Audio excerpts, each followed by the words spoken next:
Alright guys, today I'm going to discuss the Vivitar 922. This is an action camera with a screen on both the front and the back. I really like this camera, and I actually started out when I very first started on YouTube. All of my F-150 videos, or videos that were inside my F-150, were shot on a Vivitar. I believe it was a 917. It did not have the screen up front. More basic version of this. I really liked that camera, and then the battery died in it, and I just honestly didn't look for another one. So any of these videos were actually shot on the Vivitar, and I believe it's a 917. And it was really good for what I needed. I really enjoyed it. I had to move on to the iPhone later on. However, it did what it did. I did what I needed it to do at the time. This camera, however, my daughter bought. She paid $70 for it. She wanted an action camera that could go underwater. This camera cannot go underwater. However, the kit itself comes with all of these little accessories, one of them being a case that is waterproof. The case itself, pretty good.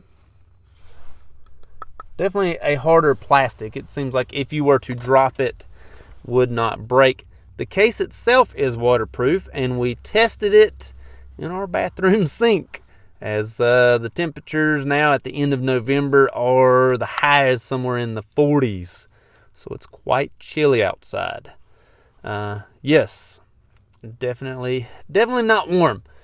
The screen is not a touch screen. However, you can shoot in 4K, 2.7K, 1080, and 720, of course, with various frame rates. There you can adjust things like white balance and whatnot. I leave it all in auto simply because I don't know what I'm doing, and this camera is so cheap that I'm worried that if I change things such as the white balance and whatnot, I'm just going to ruin it, and it's just not going to look good at all. So everything I do with this little camera will be out of camera and will have no touch-ups at all.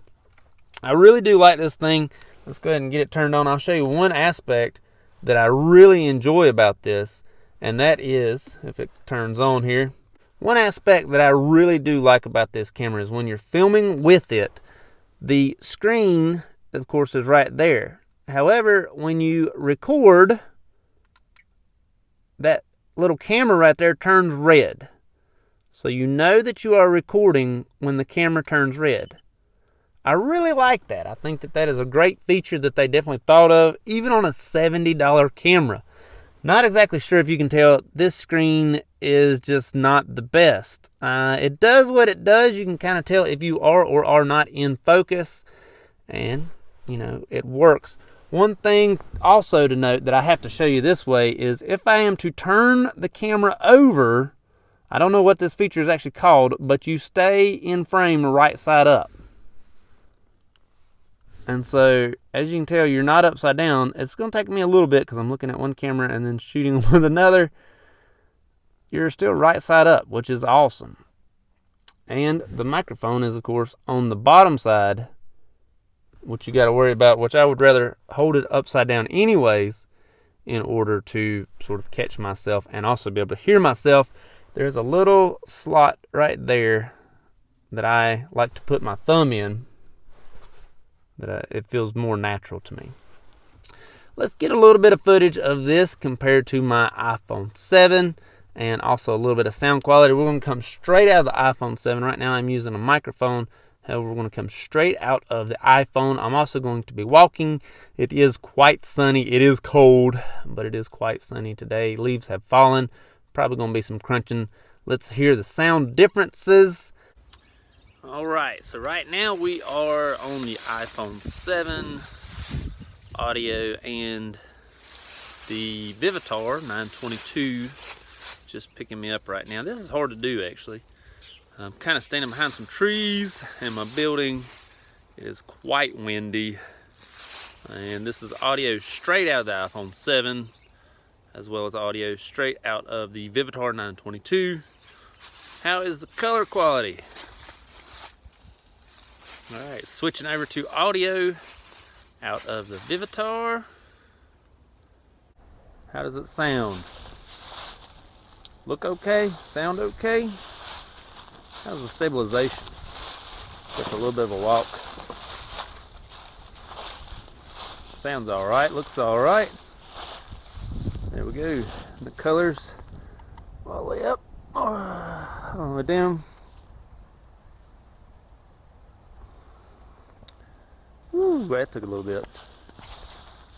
All right, that's it.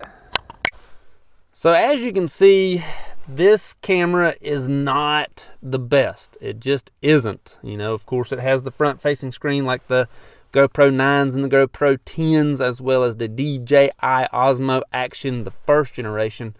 It does have the forward-facing camera, and for what it is, I just don't think you can beat it. Does the camera quality look the best? No. Is the audio the best? Absolutely not.